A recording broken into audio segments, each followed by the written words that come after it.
The topic of legacies has come up in my own research in so many different ways. So I researched the destruction of cultural heritage during war, the reconstruction of cultural heritage after war, and generally cultural violence and its long-term impacts on society. Over the past few years, especially since the summer of 2020, there's been a lot of talk of legacies, especially institutional legacies. With the Roads Must Fall, for example, and in Bristol with taking down the Colston statue. There are a lot of questions around what are the institutional legacies of cities, of universities. The University of Cambridge had a project on researching and understanding its own legacies. So it felt to me like we needed to understand a little bit more what we meant by this word, legacies. And then the next bit was, how do we research them?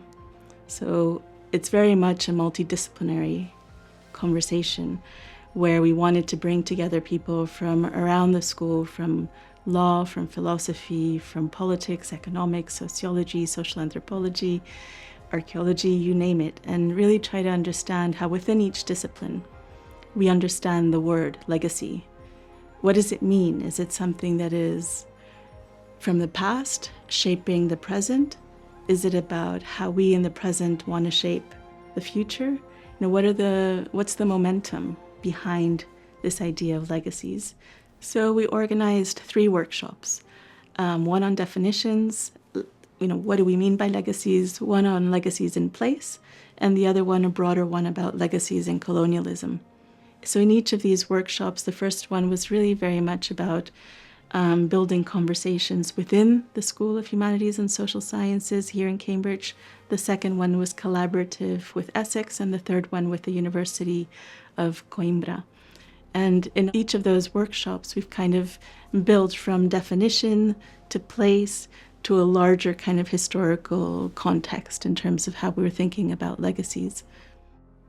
I think the concept of legacy is very central to my PhD research because the Biafra War, which I study, even though it happened over 50 years ago, continues to shape the current realities in the Nigerian society, particularly for the Igbo people in southeastern Nigeria that I study, which were the people who wanted to secede at the time to form this independent state of Biafra. So the war continues to be remembered in politics by politicians. They weaponize its memory. We also have some pro-secessionist groups who are currently also rising and trying to weaponize this memory as well. And then it also has economic and political ramifications or consequences for just the current Nigerian state.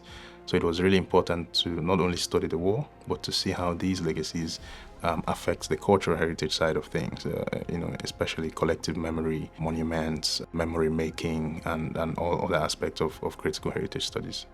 I'm also trying to see how violent conflicts, as well as its legacies, are constitutive or can cause regenerative impacts rather than just destructive impacts on these aspects of people's cultural heritage. Replace is a project that studies the sociocultural role of 3D technologies in rebuilding heritage and sense of place after disasters, and it focuses on areas of Italy that have been recurrently affected by earthquakes. So it deals with legacies and in a very multi-sensorial way, because legacies in areas that have been affected by disasters are ruptured. They are in ruin and they are also emplaced. And we realize that, legacies are needed for communities affected by disasters because it's what, they can bring forward and they can use as roots or anchors to reflect on the present for the future while they are on displacement. So right from the start, it was important for us that this project not become exclusively academic, that we really wanted to communicate with a wider audience. So we wanted to find a way of communicating the ways in which within the university we're trying to understand legacies and how we're dealing with legacies, right? So we developed these tours with Uncomfortable Cambridge to really bring out that work that we're doing internally. My walking tour on the history of the partitions of India, Pakistan, and Israel-Palestine actually came out of the Legacies of past workshops and seminars that we were hosting here at the center. I was in the final stages of finishing a book at that time, and it occurred to me that, oh, this content could work really well as a walking tour. So with Uncomfortable Cambridge, we sort of partnered up and put together a 2-hour tour. I've been running it all spring. I've been so amazed, in particular, by the level of community engagement. We've had massive wait lists for all of the tours that we've run. We've been able to support a local charity. And for me as a researcher, it's been really valuable to see how the local community engages with the tour, the kinds of questions that they ask, what about it they find most interesting. That's definitely helped me to shape my own research and my communication about my research, and highlighted the value of the community engagement for me and, for my academic process. Uncomfortable Cambridge is a social enterprise and a community interest company that organizes critical walking tours and other educational activities in Cambridge since 2022. And it aims to bring kind of difficult conversation about legacies of the past and other types of complex histories to the public, and try to find a space through the walking tours to engage with them, collaborating with different institutions in the city, but also in the university. And researching legacy of the past is one of the most recent examples.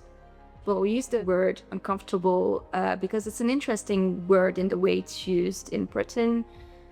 We know it has its limits, but a lot of people will avoid talking about things because they are uncomfortable. So you just kind of ignore things that are uncomfortable. And that's very much the case with things from the past, from history, that can be uncomfortable. And I think that's where legacies is an interesting concept and idea to bring into that conversation. And the idea with our tours are all structured around open-ended question where we invite participants to share their views. It's not just about the guide saying something, it's really about this kind of exchange of information. And that in itself can be uncomfortable to talk with strangers about legacies, uncomfortable legacies of the past. But we really think that this is something that can be a very productive sort of exchange that comes out of it. And because people often remember a conversation much more than they remember a lecture, that's why we have those uncomfortable conversational tours. And that's very much the methodology and the engagement method that we are kind of sharing with the Researching Legacy of the Past project.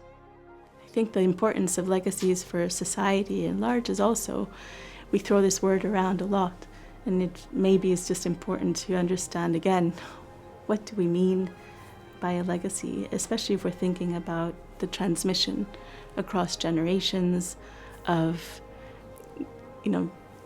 wrongs or rights in the past. How do they affect the present? How do they shape it? And how do we then want to make the choices in the present that will shape future generations? And it seems such a fundamental thing to do. How do we reconstruct in a way that doesn't perpetuate violence and division, but actually creates a terrain for reconciliation and for building for a more peaceful future?